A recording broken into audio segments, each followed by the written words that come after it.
All right. I think we should be live. No, it shows up. No, it is. It is live.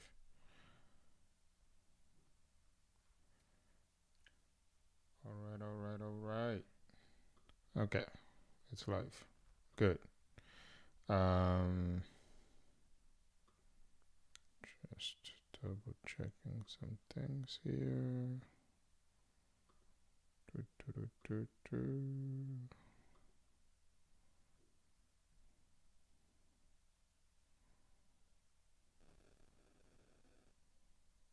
All right.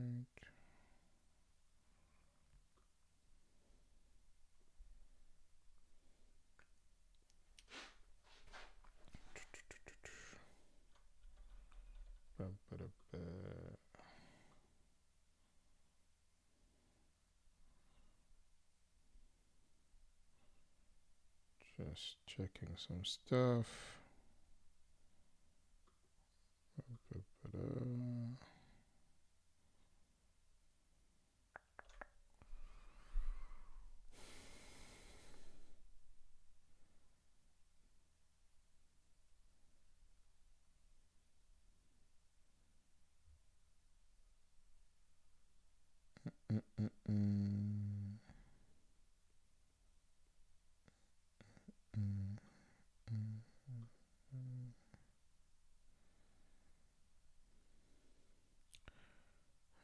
Hello. Hello.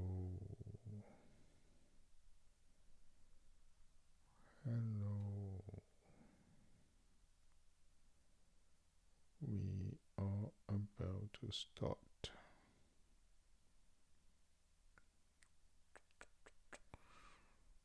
Just double checking some things.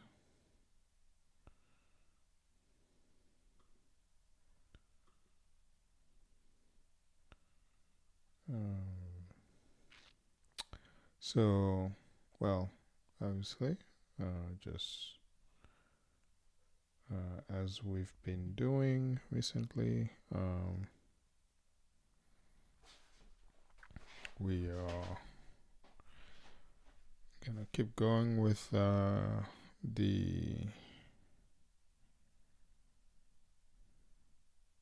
Lingua Franca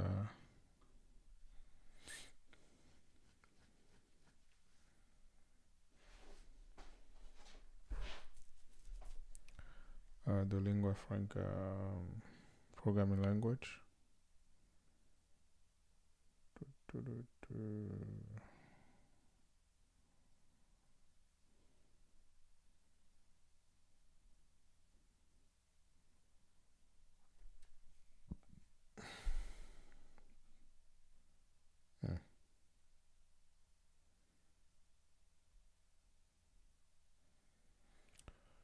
All right.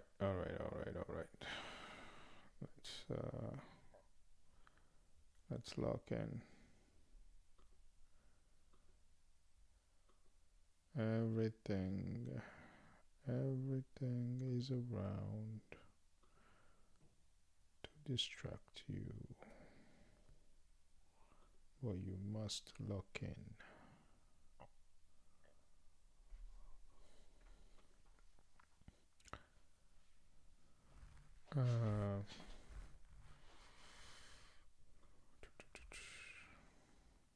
Why do I have this stuff? Okay, never mind. All right, let's lock in. Come on. Gosh, something is off with my browser right now. Seriously. I think it's trying to tell me that I need to restart my computer, which is really annoying. Alright, so I think this was the page we were using. Yeah, this was just something I opened on the side. Alright, so last time I think we ended on. Wait, why do I feel like we've actually done this? Extending reactors. I think we did this and I think I briefly complained about the fact that, well, I basically said that I'm hopeful, well, I'm hoping that extending a reactor by another is only a one level like hierarchy thing, and that you can't subclass past, the first level, like nested hierarchy. I think that's what it's usually called. Um, oh, sorry. Quick distraction before I forget. Gosh, is it Murat? Something.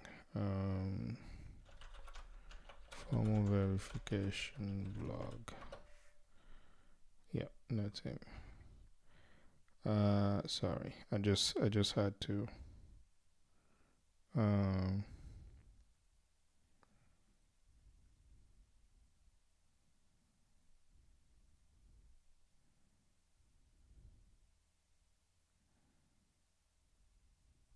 sorry. I just remembered that on Twitter today I saw that Murat.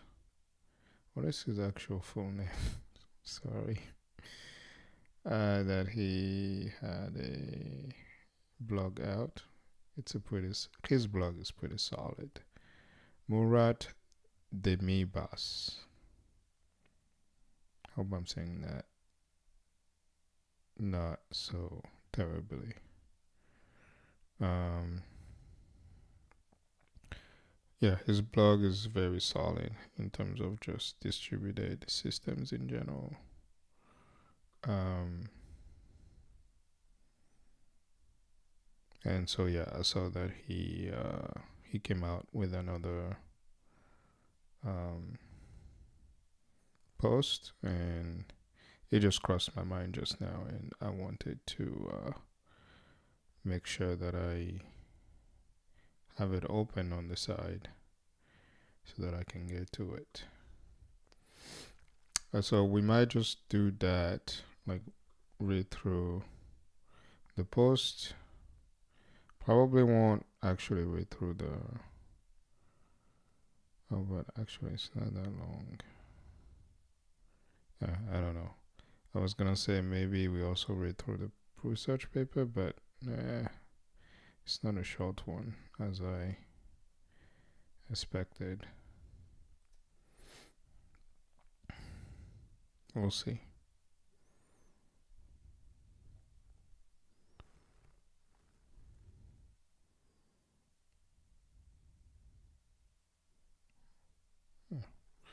Anyway, so that's a possible thing that we might do depending on uh,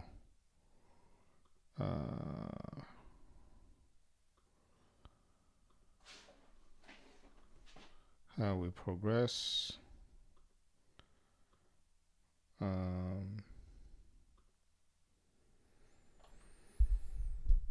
So I'm thinking maybe we do the next three actions: super dense time and modal reactors. Yeah, actually we should do that.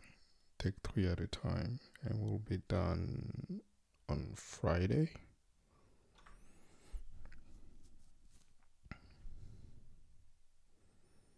And then maybe the next thing to do would be to go through the developer thing, do a setup. Although I think I already have a setup.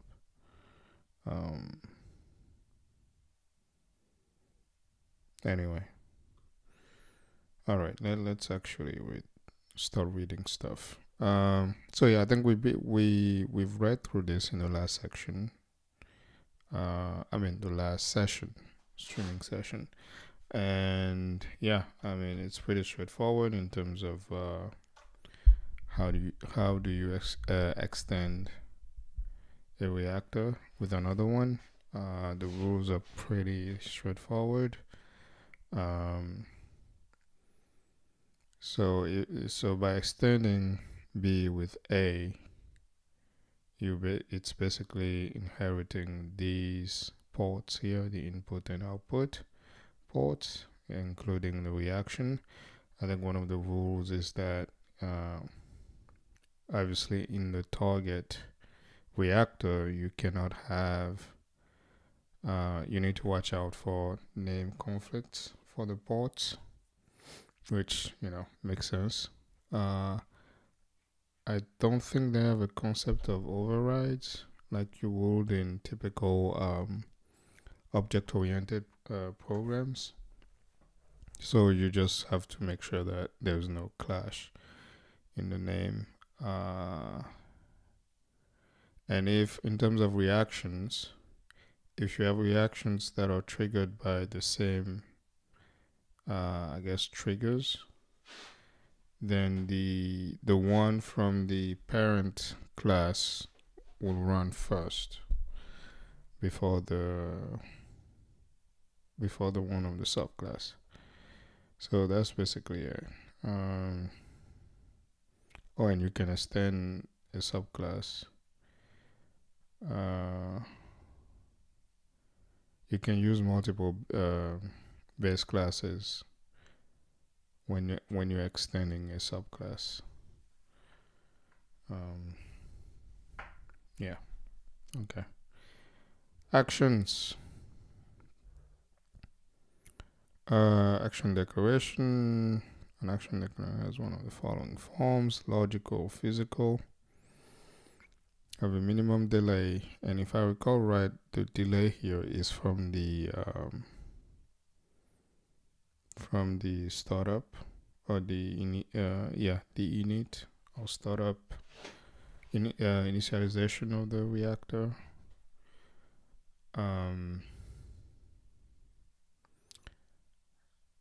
This I think is the scheduling time,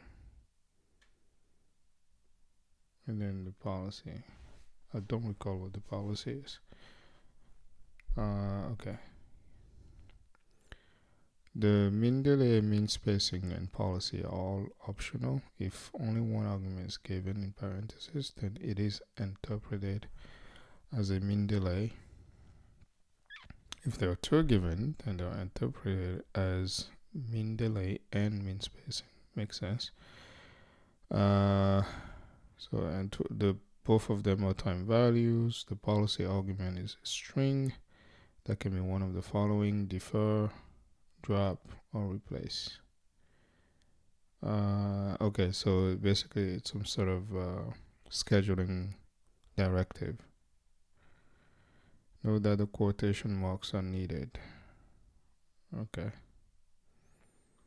I guess replace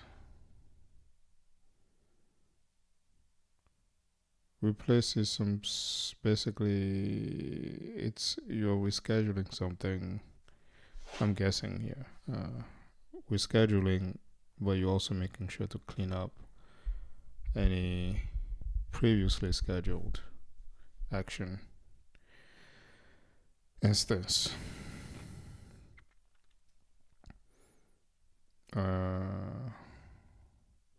Drop and defer. I'm not sure what drop will be in this case. Okay, if the action is to carry a payload, then a type must be given as well. Okay. Logical actions. Timers are useful to trigger reactions once or periodically. Actions are used to trigger reactions more irregularly.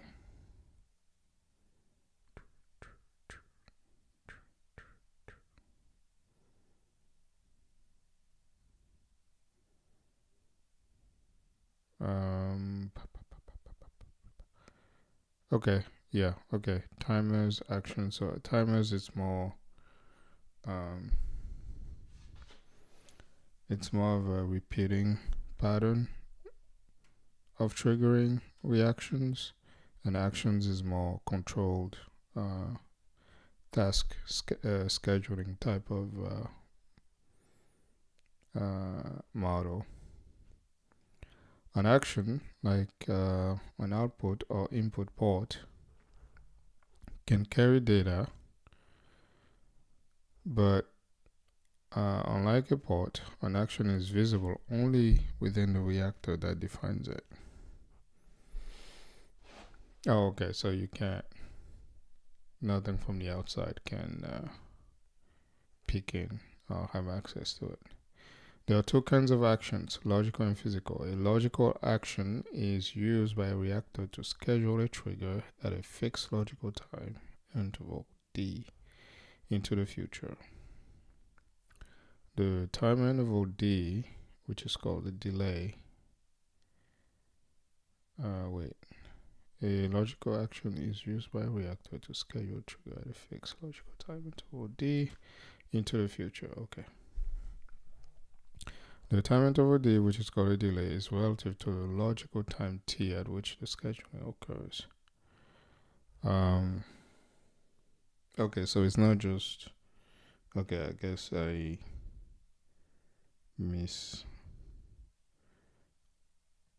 think I confounded timers and actions when I was describing what I thought the delay was here. I think it's for timers that the delay is relative to the startup time of the reactors, and based on what we just read, this is actually relative to, I guess, the moment when the action is actually being scheduled, which, I mean, makes sense.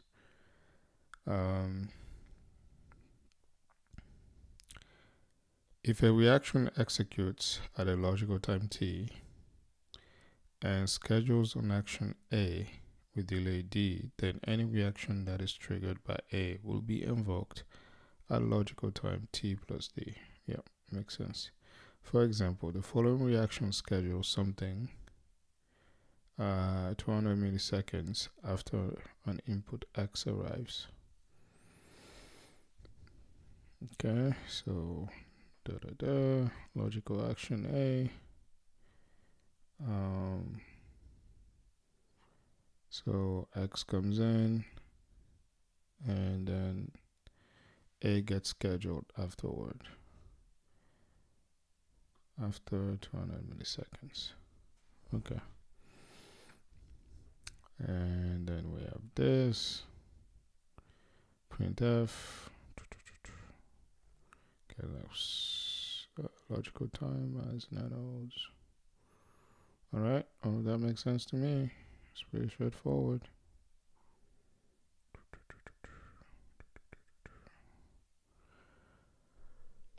All right.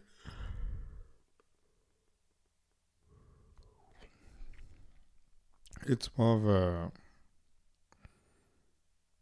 I'm trying to give an analogy. I would say that it's comparable to the set timeout functionality in TypeScript. I mean JavaScript. Same thing, I guess, but not really. Okay, so here the delay is specified in the call to schedule within the target language code. Notice that in the diagram, a logical action is shown as a triangle with an L. Logical actions are always scheduled within a reaction of the reactor that declares the action. A time argument is required to be non-negative. If it is 0, then the action will be scheduled one microstep.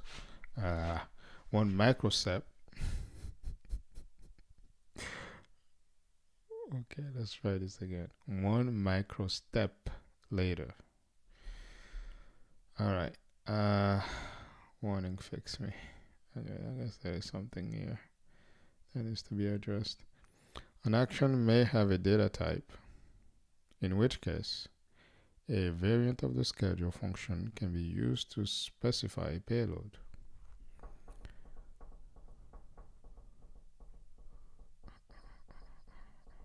Okay. A data value that is carried from where the schedule function is called to the reaction that is triggered by the action. Physical actions. A physical action is used to schedule reactions at logical times determined by the local physical clock. If a physical action with delay D is scheduled at physical time T, then the logical time assigned to the event is T plus D.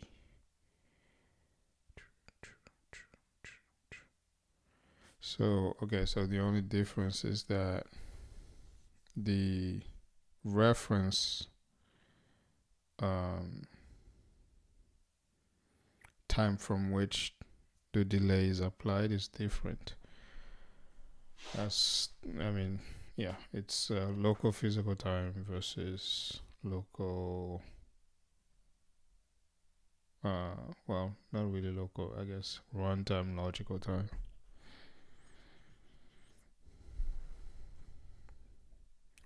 For example, the following reactor schedules the physical action P to trigger at a logical time equal to the physical time at which the input X arrives.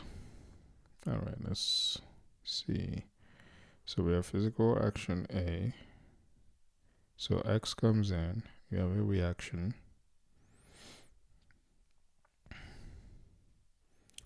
Which has a side effect on A.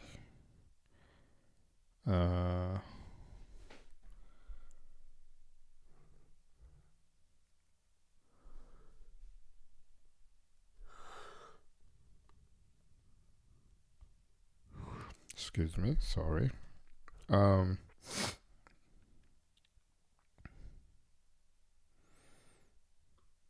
so you have the physical action, you spawn a physical thread, blah blah, you take in the link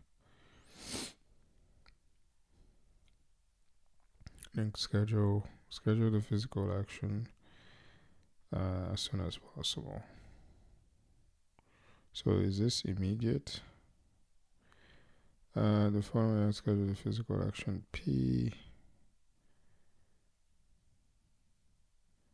Oh, okay. Yeah, physical action P. Well, kind of wish it was then called P here, but okay. Physical action P to trigger at a logical time equal to the physical time at which the input X arrives. Oh yeah, because here it says ASAP, which means there's no delay. And since the reference time for the scheduling is at the physical time, then yeah, this is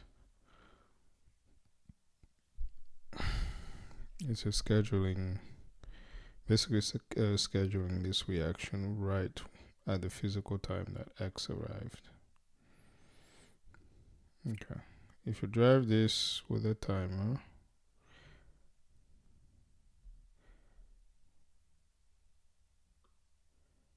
okay, I don't know why that read weird to me just now.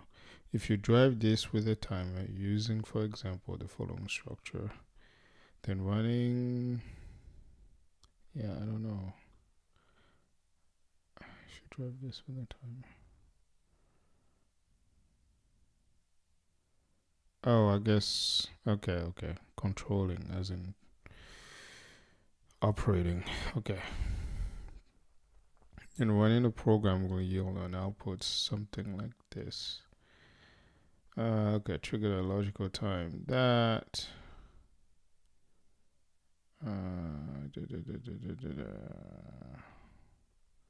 don't think that this actually helps a lot.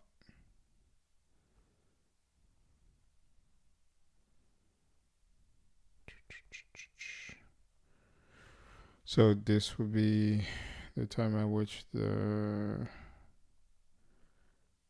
X came in, then the reaction, wait. Oh, with the timer, okay. Alright.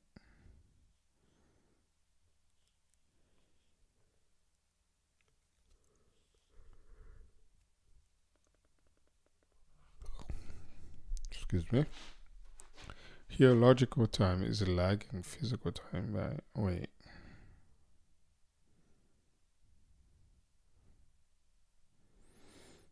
There's no,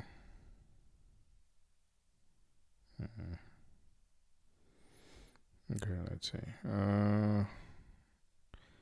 Logical time is lagging physical time by a few milliseconds. Note that unless the first option is given, logical time t chases physical time t, so t is less than t. Hence, the events being scheduled in the reaction of input x is assured of being in the future in logical time. Yeah,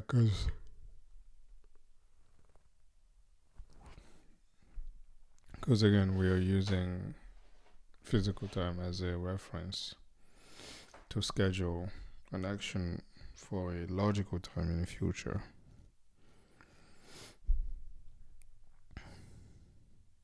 Okay.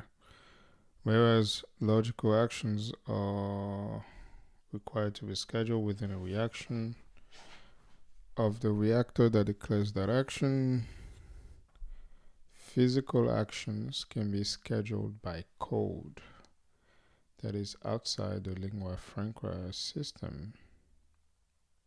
Okay, kind of makes sense. It's a physical action, I guess. For example, some other thread or callback function may call schedule, passing it a physical action, for example.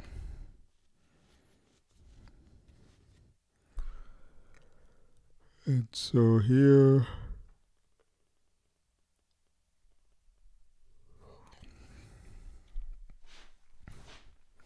so we have a delay, right? That's the delay. Yep, delay. Okay. Wait, what is spacing for again?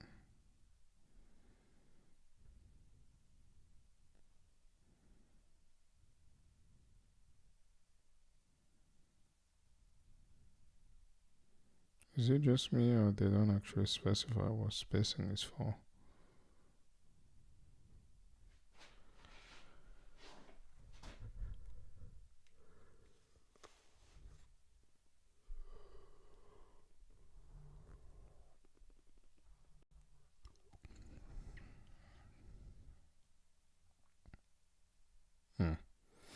Yeah, I don't recall them expounding on what minimum spacing stands for, unless I'm missing it.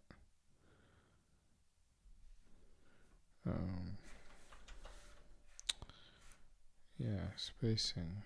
What is? No.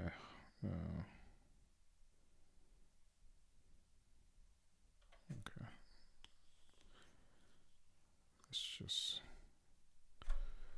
Let's just stay here for now. Okay, physical action with a delay of 100 millisecond. Spawn local, blah blah blah, from milliseconds. So the thread is going to sleep for 200 milliseconds and then do the scheduling.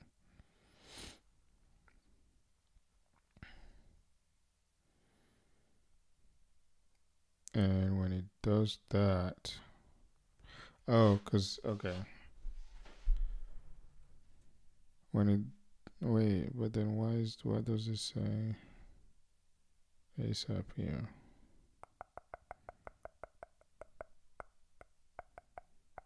What is, okay. Is the ASAP here for the spacing?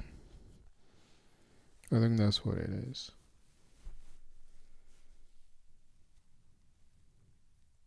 Yeah. But I'm still not sure I fully understand what the spacing parameter is supposed to do. But I'm fairly convinced that this parameter here, or this argument to this function, is meant to be for the for the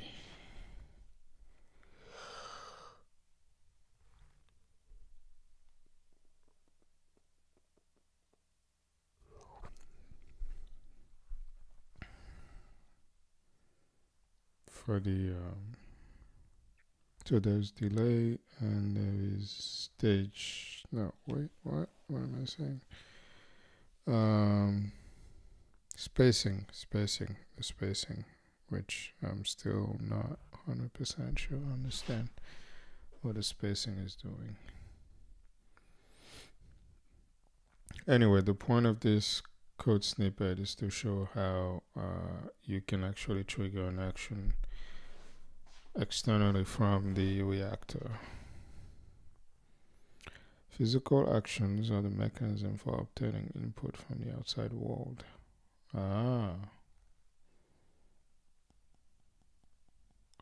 Because they assign a logical time derived from the physical clock, the logical time can be interpreted as a measure of the time at which some external event occurred. Alright, I can dig it. It reminds me of subscriptions in Elm, where you basically are subscribing to a stream of messages coming from the runtime, which is basically outside of the Elm state machine or Elm program.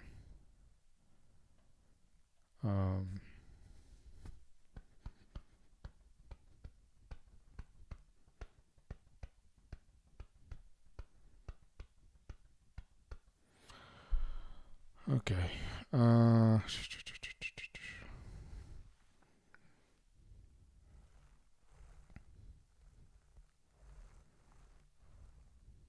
Triggering time for actions. An action will trigger at a logical time that depends on the arguments given to the schedule function.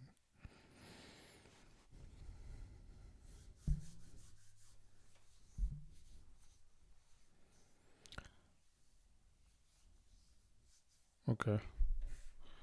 I think we're about to find out the mystery of min spacing and policy. I think I kind of understand what policy is for. An action will trigger a logical time that depends on the arguments given to the schedule function, and whether the action is physical or logical. Argument in the action declaration. Okay, alright. For a logical action A, the tag assigned to the event resulting from a call to schedule is computed as follows. First, let T be the current logical time.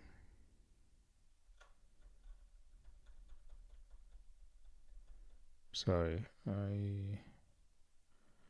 tag assigned to the event resulting from a call.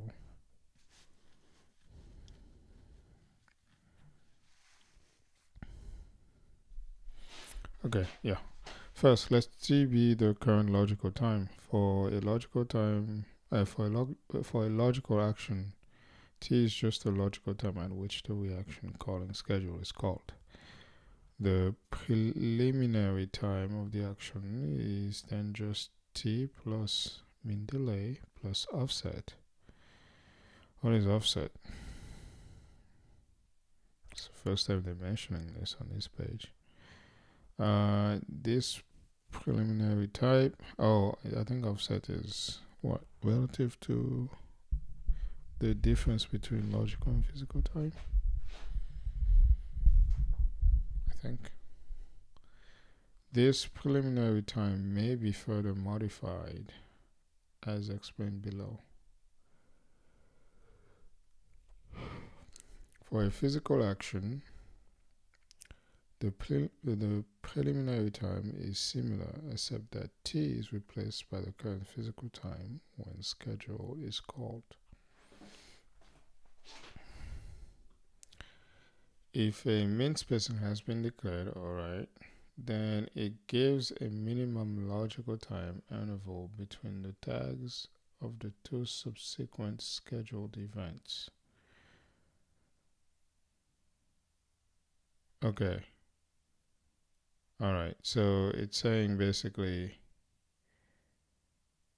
the action is being scheduled at some logical time in the future, but the minimum spacing also says that whatever the differential is between the current logical time and the future logical time of the scheduled action, that offset, or I guess that difference, needs to be at least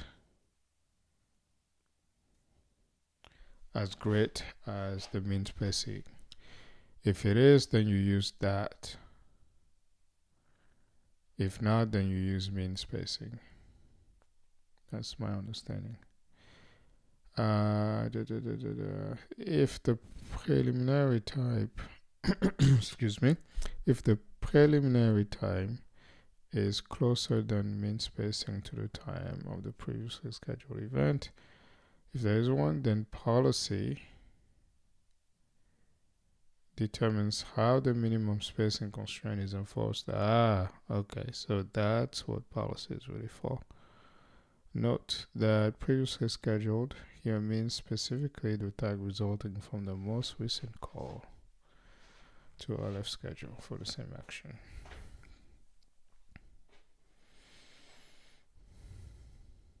Since calls to left schedule can specify arbitrary extra delays, mean spacing does not necessarily result in events with minimum spacing between them.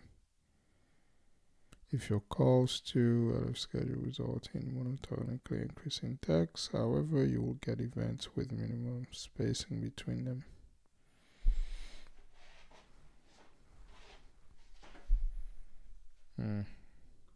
That was a little bit of a doozy there.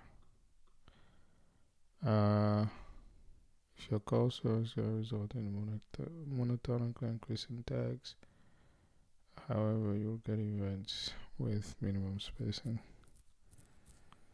Well, okay. I mean, yeah, this sounds like the default behavior.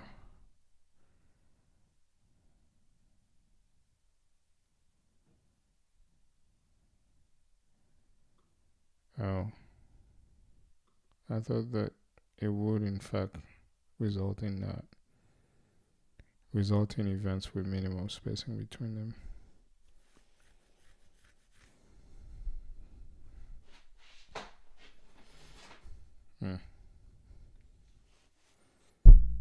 Something to think about.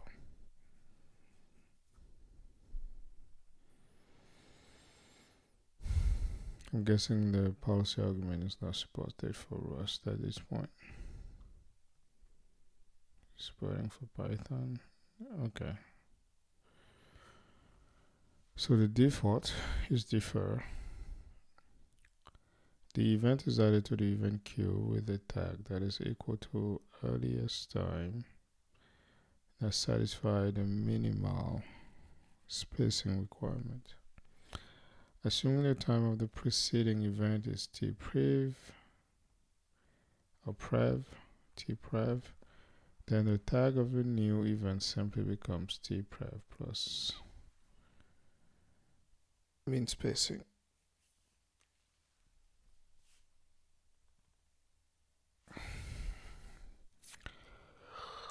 Okay.